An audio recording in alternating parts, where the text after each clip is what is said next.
Gabi na sad, panahon na sad sa ting kamingaw. Kamingaw sa barkada, kamingaw sa pamilya, ug kamingaw sa atong mga higala. Samtang ang uban nangandam na sa ilang pagkatulog. Ang uban sad, mao pay paghuman og kaon. Kang uban nagpadayon pagyapon sa ilang trabaho.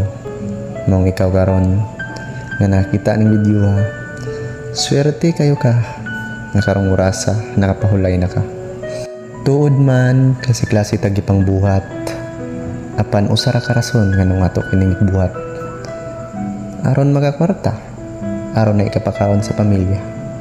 Pero higala ayaw kalimti nga sa matag lakaw nato magamping gyud ta ug atong ihangad kaniya nga unta gabayan ta. Wala lain kundi ang atong Ginoong Hesus. God bless everyone. Good night.